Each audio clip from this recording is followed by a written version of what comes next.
morning, folks, and good morning, folks in the room and folks online, and welcome to the conclusion of the Red Letter Challenge. So over the last 40 days, we've learned how to be, how to serve, how to give, how to forgive, how to go, and we're gonna try to wrap things up today. Is there any basketball fans in there, college basketball fans in the room? Me? Yes. I watched the I know there's a few, right? So, you know who the super fan is at Fayetteville, or for the Razorbacks? His name's Kanan Sandy. Anybody know him? The boy with Downs? Yeah, he's Yes. a Down syndrome boy. Yeah. He goes to a lot of Oh, games. Yeah. He gets greeted by a lot of players. He had a shirt on yesterday that said the good, the bad, and the ugly. The good was Arkansas, the bad was Alabama, and the ugly was LSU, which was who we played and beat yesterday pretty soundly. So, with that, I'd like to ask you, what was the good and the bad and the ugly of the last 6 weeks? What was good for you? What didn't work out so well? Is there anything that anybody would like to share before we kick off today? Did anybody have something that happened to you during this 6 weeks? Did anything happen to you that changed you during this 6 weeks? Did anything happen to you that made you think differently about how you act on a daily basis during these last 6 weeks? Did anything happen to you that made you think about how selfish you were with, and myself included, with our time and our resources or our talents? The good was the 40 days. You had, you know, or well, if you did, you opened your Bible and read. Mm-hmm. The bad was, yeah, I'm not real good at all of that. But, I mean, I did open my Bible and read it every day. Yeah. But, the rest of that, yeah, I don't know. I found myself a couple times catching up. Anybody else do find themselves Yeah, catching I up? think it definitely made us be more aware of where we lack in our witness. And it's a great study. It's just kind of hard to stay right on cue, but Yeah. there's a lot of good stuff in there. Yeah, I know there was a few things that happened to me that I realized there was a certain person that God placed in my path, and he feels like God placed me in his path also. And it was hard. Some of the days when I was doing the activity, I was like, this is exactly what's going on in my life right now, and God put this person in my life for a reason. And you know, that probably happens a lot more than we know, because we don't always listen to the prompting or the urging of the Holy Spirit, right? We think, well, somebody else will take care of that. I hope that person makes out okay, or you know, somebody else will call him and that type of thing. And then, you know, for me, the giving week was one that I thought a lot about because of the resources that we're blessed with, and to see people. I've been around some homeless people in the last couple weeks, and you know, during the cold weather, they were really challenged, right? I mean, you're down in single-digit weather, and you're homeless, and you're out there, and you don't even have a place to lay your head down inside of a cardboard box. It's challenging, and it just reaffirms how blessed we are and the need we have to share what we have, which we'll talk about as we go through the lesson today, but that's something that I personally have matured in over the years, and hope to continue to go in that direction. So, any other thoughts before we walk through the last 7 weeks? Week 1 was being. So the question is, what is the difference between a spiritual activity and spiritual maturity? What's the thing that you do that might be a spiritual activity? Think about Sunday school when you were growing up. Bring food for the food pantry. Yeah, food for the food pantry. Memorizing scripture. Ringing the bell. Ringing the bell. Coming to Sunday school. Singing in the choir. Are those things bad? No. No. Heck no, they're not bad, right? Spiritual maturity comes when you're abiding. So to abide means to dwell. So it's like when we think of our relationship with God, we think of the dwelling place. Or I think there was a song, "You're my hiding place," right? It's this. Think of home. Think of when you're home. That's where you like to be. You might go somewhere and have a great time on vacation, but man, when you get home, it's so good to be home, isn't it? And that's what we're talking about here. Abide. So when you abide, the spiritual activity thing we do are a good thing, but the motivation is what we're talking about. Is it out of the fact that we feel like we have to, or is it the fact that we're doing it because it's a fruit of who we are in our relationship with Jesus and with God? But what's the risk of having too many church activities? Burnout. Burnout. It can be like work. You might be doing something you're not really gifted in. It's not your gift just because you're doing it because somebody else doesn't do it. And what happens then is when you're doing it, somebody else doesn't get the opportunity to step up and try it, which is how you grow. So being is doing God's work from the condition of your heart, and it should flow from you. Where doing it is because maybe you have a sense of duty. Or maybe you're worried about somebody might think about you if you don't do this, right? Or you feel like you have to be obedient. And not all those things are bad, but we just want to make sure our motivation is coming from the right place.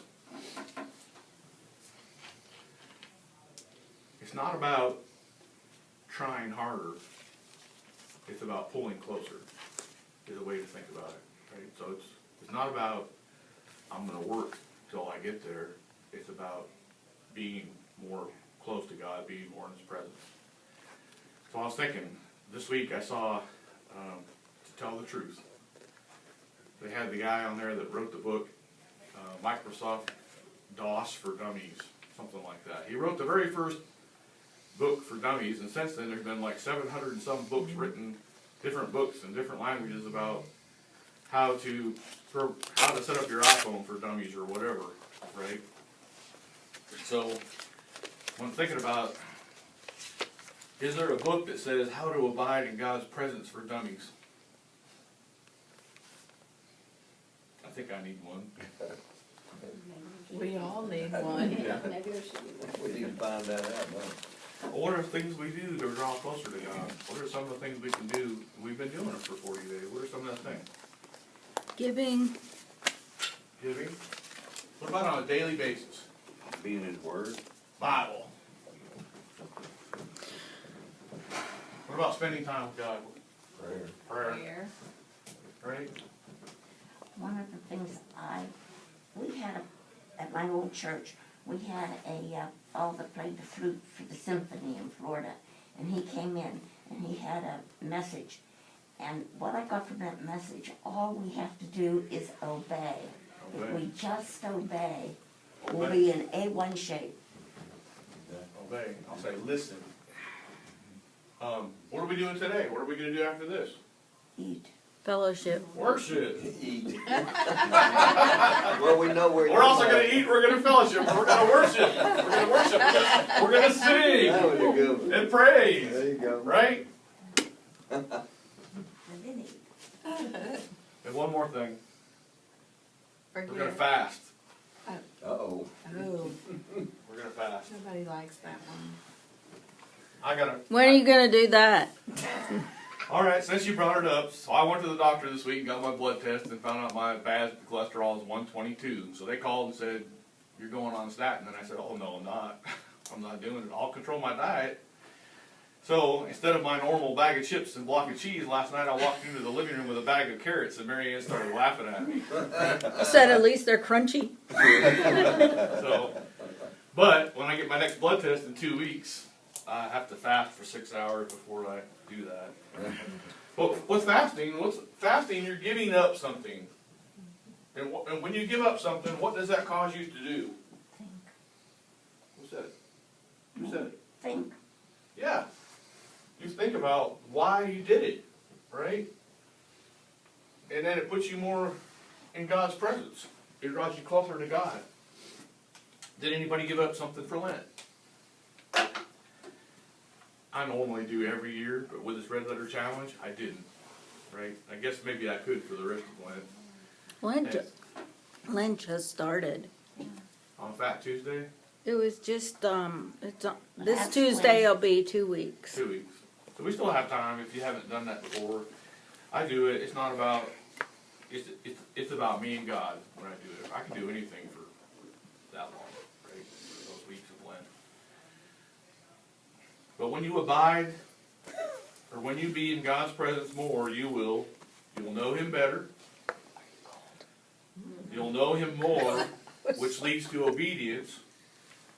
And when I was thinking about this, I was thinking about my relationship with my father growing up. Why did I do what my dad did, even when my dad wasn't around? Because I respected my dad, and I wanted to be. It was called fear. And habit too. And I It was called fear. was way bigger than me. But when you do that and you're more obedient, you sin less and you draw closer to God.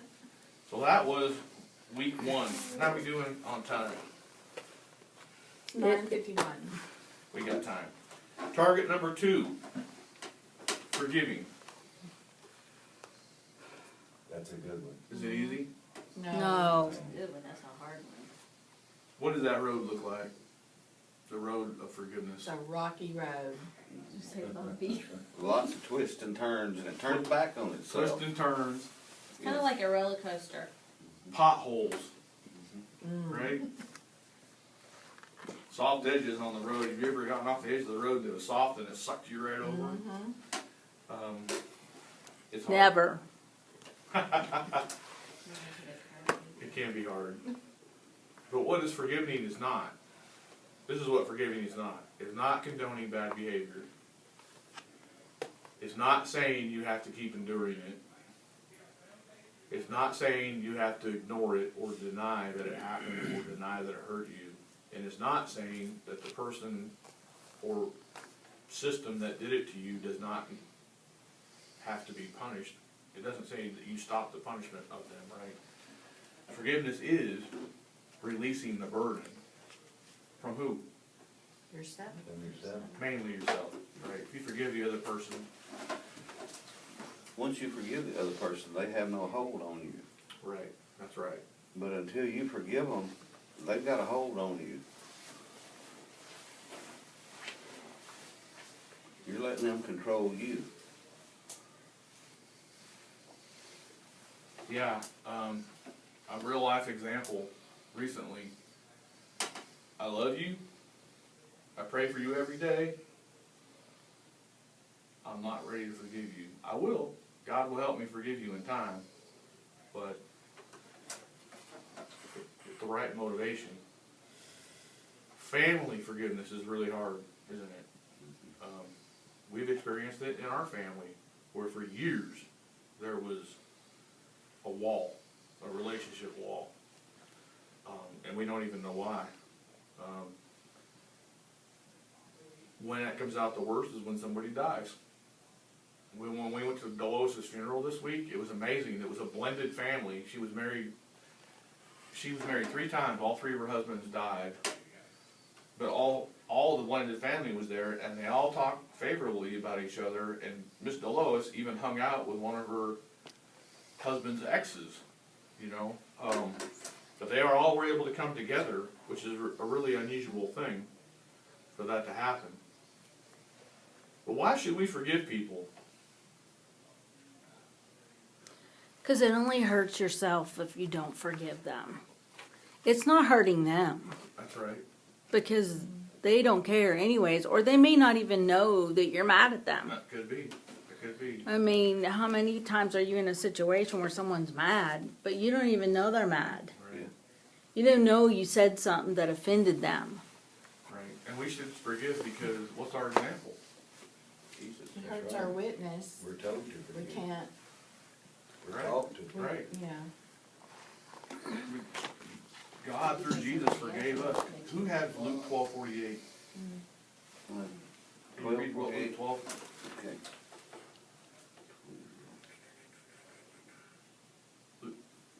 exfoliate, Luke. But the one who does not know and does things deserving punishment will be beaten with few blows. From everyone who has been given much, much will be demanded, and from the one who has been entrusted with much, much more will be asked. That's a really,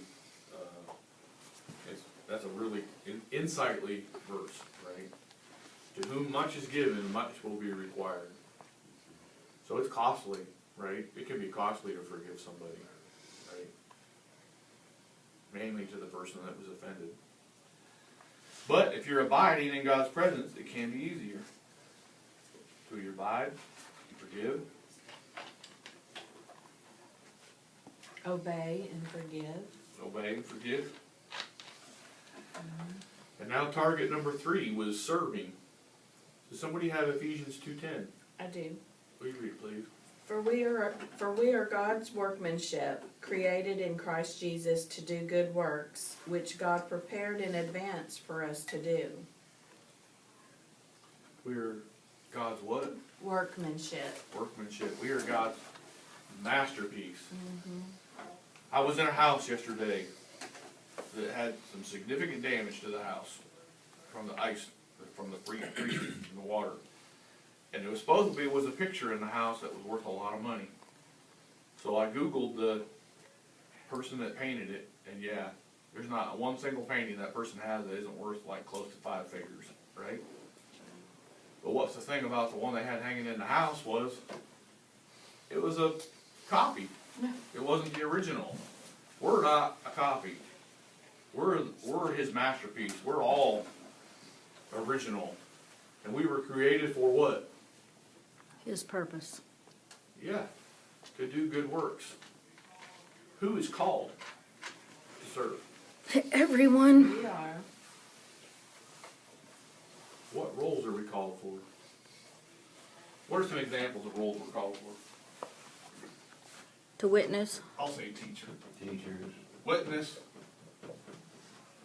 You may be called to be the maintenance guy that fixes everything. Yeah. You got, the church needs every aspect. You may be the one that does the accounting. The county. The one job that I always say that I appreciate because I don't want to do is work in the kitchen. Hospitality. Hospitality committee. Yeah, those that's folks, not me. God Not bless me. the hospitality committee. I can't spell hospitality, That's okay. but y'all get the credit. I mean, there's so many roles that we can fill, and we think about church roles, but there's other roles too, right? There's other roles on nonprofits and Christian groups, and there's other things we can do every day in the community. I think sometimes we fail to understand that our minister or our ministering group can't fill all those roles. And, they can't be everywhere every time. There's 3 of them and there's hundreds of us. And there's deaths and weddings and sick people and church functions and I think as a church body we fail to understand that they need support and help to fill some of those roles because they're people just like us and they have personal things going on in their own lives. That's right. It's very insightful because the next line on my notes was, who are the ministers? All of us. We think it was Bob, Paul, Jim, Brandon, Jennifer. But we all are.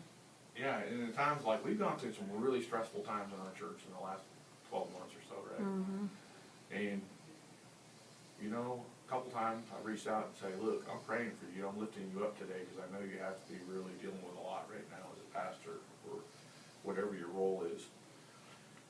And that's one of the things I think is really important is to ask them, how are you doing? Is there anything I can do for you? Them as a person, not them as the minister. Situation. Because Yeah. I think that we fail to realize they need that. They need someone to care about them besides their own immediate Yeah, they're family. people just like us. Right? So, how do we go about being a minister? What do we have to do to be in a place where we can actually be a part of God's kingdom? like to just pray first and ask the Lord to open my eyes on a specific, I'm all into specific prayers. So I like to ask the Lord to open my eyes to a specific need or what I can do for a specific person and let Him show me. And I try to keep myself open to receive what He's trying to tell me to do. That's good. And then I'm not as afraid to do it, to step out and do it. So when you've done that, and you said step out, so to step out, what do you have to do to step You have out? to get out of your comfort zone. Get out of your comfort zone and make yourself available, Mm-hmm. right? You have to make yourself available. That's I'm what really Jesus did. terrible at that. A lot of us are. It's hard. terrible. It's hard. What did Jesus do? Jesus made himself available. But he Jesus- also took his time to rest. Yes. He did go away and try to rest and try to pray and spend time with the Father, but he made himself available, and he also, as part of the study we were going through, he allowed interruptions, right? I don't know, he was, one of the times he got interrupted is the very first miracle in the Bible. He was at a wedding and he was asked by his mother to turn and walk to make some wine, right? There was an example of the dead child. There's an example of, you think about Lazarus, you know, there's so many examples in the Bible. And then on the other side of it, Jesus is walking along and sees Matthew, a tax collector, and says, "Follow me." What did he do? Dropped his stuff and followed him. Yeah. He made himself available. He allowed his life to be interrupted. Is that easy for us? No. Most of us have schedules and lists and have to do this, have to do that. Is it optional for us? What, our lists or Jesus? No, to be available. Is it optional for us to be available? It shouldn't be, but it Yeah, it is. shouldn't be. Right, But we, put but it in we that choose category. it to do that. If it's not optional for us,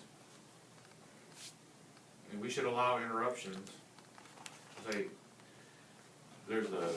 what was it in math? You had these if-then statements, Yeah. if-then statements. If this happens, then that happens. Well, if that's true, That's then physics. why do we have so many people that come to church on Sunday morning and that's all they do?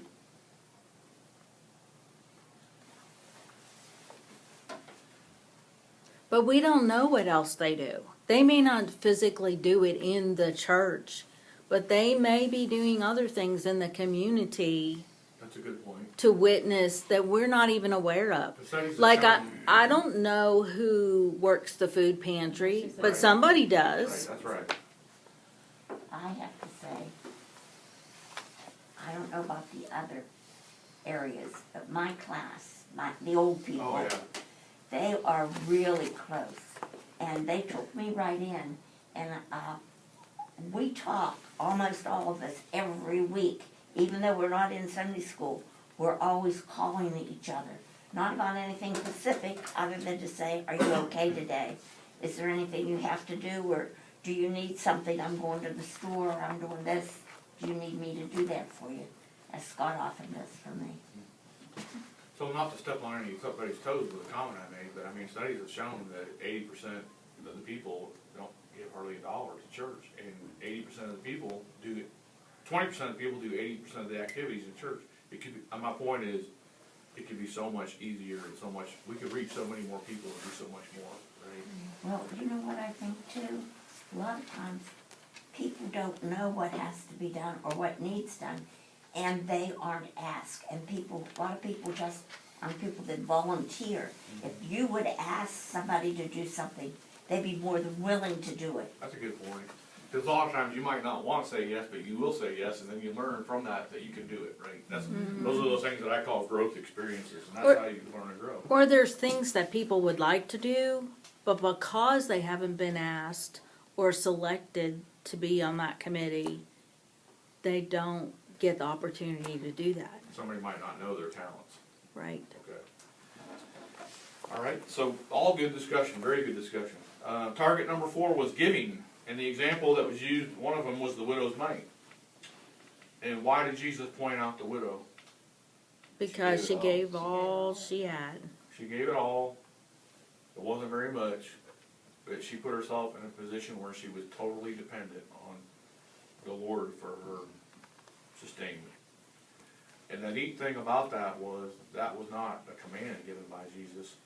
That was them sitting in the temple area in the court of women, watching people give and observing what just happened, and Jesus in the narrative pointing out that example without telling anybody what they needed to do. They all knew from that what they needed to do. Right? And what does the Bible say about the love of money? Root all evil. Evil. So Friday nights at our house, much to Mary Ann's displeasure, is we watch Gold Rush. I It love starts it. at 7 o'clock and it ends at 10 o'clock. Now normally I don't watch the last hour of it because it's all rehashed stuff, but in the second hour of it, The weigh-in. they're doing diving in Yeah. 32-degree water, and Justin Hurt is the kid's name. I forget the old man's name. Fred. Fred Hurt. Fred Hurt this week says, gold will make an honest man dishonest. Greedy. Right? Well, isn't that what happened during the gold rush? Yeah. People got Too where they were greedy. killing each other and stealing other people's gold and Right? So the only reason I bring that up is, I mean, we just said the love of money is the root of all evil, right? And do we love our money? yes. Even for spend people our that lives- don't have money, make it the root. Yeah. You know? Yeah. Yeah. Because they can't live without money. Mhm. I mean, So, with that said, we're all in a different place financially. What does it mean to be generous?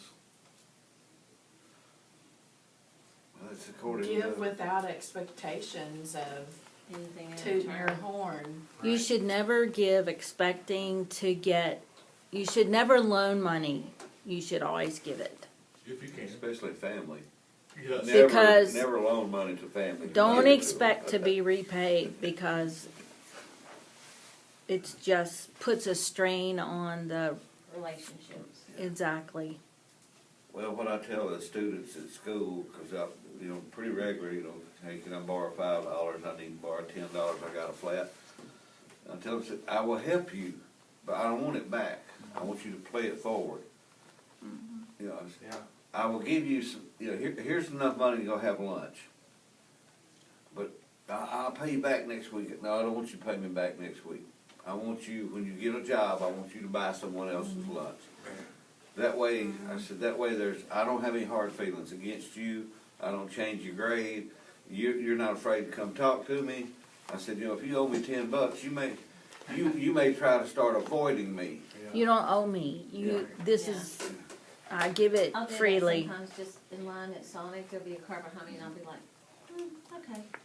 And I'll just say, I'm gonna pay for that person's tip, but I wanna make sure I've driven off and out of the way before they get up there. I'll So say they you guys don't are really, do anything. this is really a rabbit, so for the people online, and I apologize for this, but I was in line at Sonic, and somebody ahead of me, I thought, what are they doing up there? What's taking so long? They keep passing the credit card back and forth, and this person goes to our church. And when I got up there, she said, the lady in front of you paid for your drink. It was 67 cents. I got a water with flavor in it. So when I saw her, I could tell she was really tickled about it. I said, hey, thank you for putting 67 cents on it. You had to just tell her that, didn't you?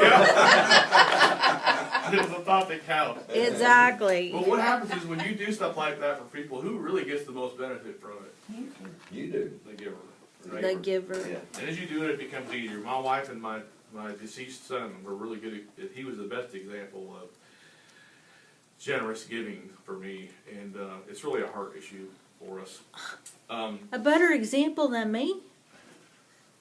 Yeah, probably. Nah, I taught you. Un poquito solamente. I taught And remember you who taught you? because you were not generous when I married you. No, I was not. It's something I've really worked on. He and I've was grown not generous. I have to tell you, Really? Scott is amazing to me. You hear it all the time. From when he was little, I never thought, although he had good examples in his parents, but I never thought he would turn out to be the man he is. And I'm really, really proud of Ooh, him. that's Can a- you move to target number 5, please? But thank you. I am really proud of him. Yeah, you good old boy. Now I'm in trouble because pride. And you're on video saying that. Uh-oh. Yeah. Target number 5 is giving, right? Target number 5 is going. Yeah. Going. So when you think about going, what do you think about? You normally think about missionaries who go other countries or places or Packing your bags, grabbing a suitcase, getting on an airplane. Where is our mission field? Right here. versus Whitehall, Arkansas. Or maybe your own home. Exactly. Where are you an ambassador for God at? Where are you? Where are some examples? I'm at I can school. tell you I got at a good work. one. I got a good one at school. Yeah, I'm at school. Downtown Pine Bluff. Play. It's just people. It's whatever, Anywhere you are. it's whatever you do in your life is where you are the example. Whether it's the grocery store While or you're the shopping, gas that was one I station. had. Here's another one. Think about when you're driving, you're an ambassador. While you're using social media, you're an ambassador. And although we do have diplomatic immunity because we've been forgiven, what should other people see in us throughout those activities? Should be able to see the reflection of Jesus, Yes. not the reflection of the world. I don't want to sound terrible, but one of the things I really have a hard time with is when someone puts something out on social media and all these responses are, I'm praying for you, I'm praying for you, I'm praying for you. And I wonder how genuine Are they really? are all those people really praying? I know that's terrible to say that. And I have a hard time typing that to somebody because I feel like even if I am praying for them, that person's not going to think it's really genuine. That they think like I do. Does that sound terrible? No, it's honest. I mean, do Just you pray think when that? you say you're praying for them, just take the time right then and pray for them, you know, and you know you can't judge what other people are doing. Just to wrap this up a little bit, the example was the blind man, and his story was he was blind from birth, and he got pulled before the council, if you were, and it's one of my favorite ones in the Bible because he said, well, listen here, this is really something that I was blind and now I can see, and you don't know how it happened, right? But he said, what I can tell you is this is who I was, and I was blind, and this is what happened through Jesus, and this is who I am today because of it. That's our testimony, right there, in a nutshell, right? But what do people see in you? Do they see love? Do they see a Christian lifestyle? Do they see a desire for the lost, which is the ultimate goal for us, right? Not a plug, but you know, up at the Sights and Sounds in Branson, they're having the story of Jesus. Starts this month, in March. Well, I since you can't said wait that, to go see that. you just used the words. I'm gonna see it. What's your story? What's your story? That's what going is. What's the story? So as we go through this whole thing, what was the easiest one to do? Giving, Giving? Yeah, probably. Yeah. What's a hard one? going. Forgiving. Obey. Giving, going, what? Obey. Obey. Obeying. God, why were you looking at me when you said that? Because you're up there and I'm down here. I have to look at somebody. So, a couple questions. What will you do differently from this study? How can you contribute differently? How can you love differently? How can you serve differently? And not listen to church body. Let's watch the last video.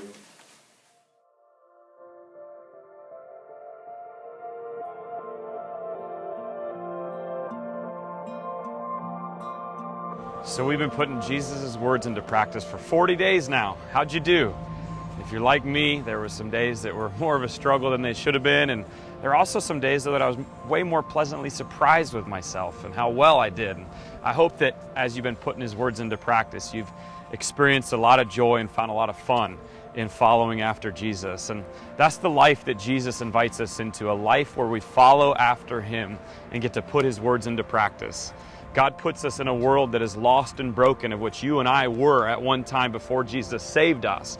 And not only does he save us, but he gives us the opportunity to make a difference in this world. And you do that as you put Christ's words into practice. So what now? Well, my hope is that over the last 40 days, you've established some patterns and realized the importance of Christ's words. And I hope and encourage you to continue to put those 5 principles of being, forgiving, serving, giving, and going into practice. And I also encourage you to get connected to a local church if you're not already, and even a smaller group of like-minded Jesus followers, because putting his words into practice is far too hard to do on your own. You're going to need other people to help you and support you in this. And I want to leave you with this blessing. May God do great and powerful things through you. May the kingdom of God be advanced because of your work.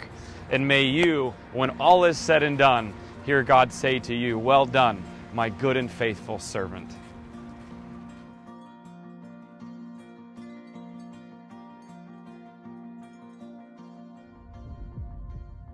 So, hopefully we all take this to heart, and there's a few nuggets that you take with you as you move forward from this study and we move into the next study. And I know there's definitely things that I'm going to take from it. But with that, we're going to stop the video for you folks online. Thank you for being with us.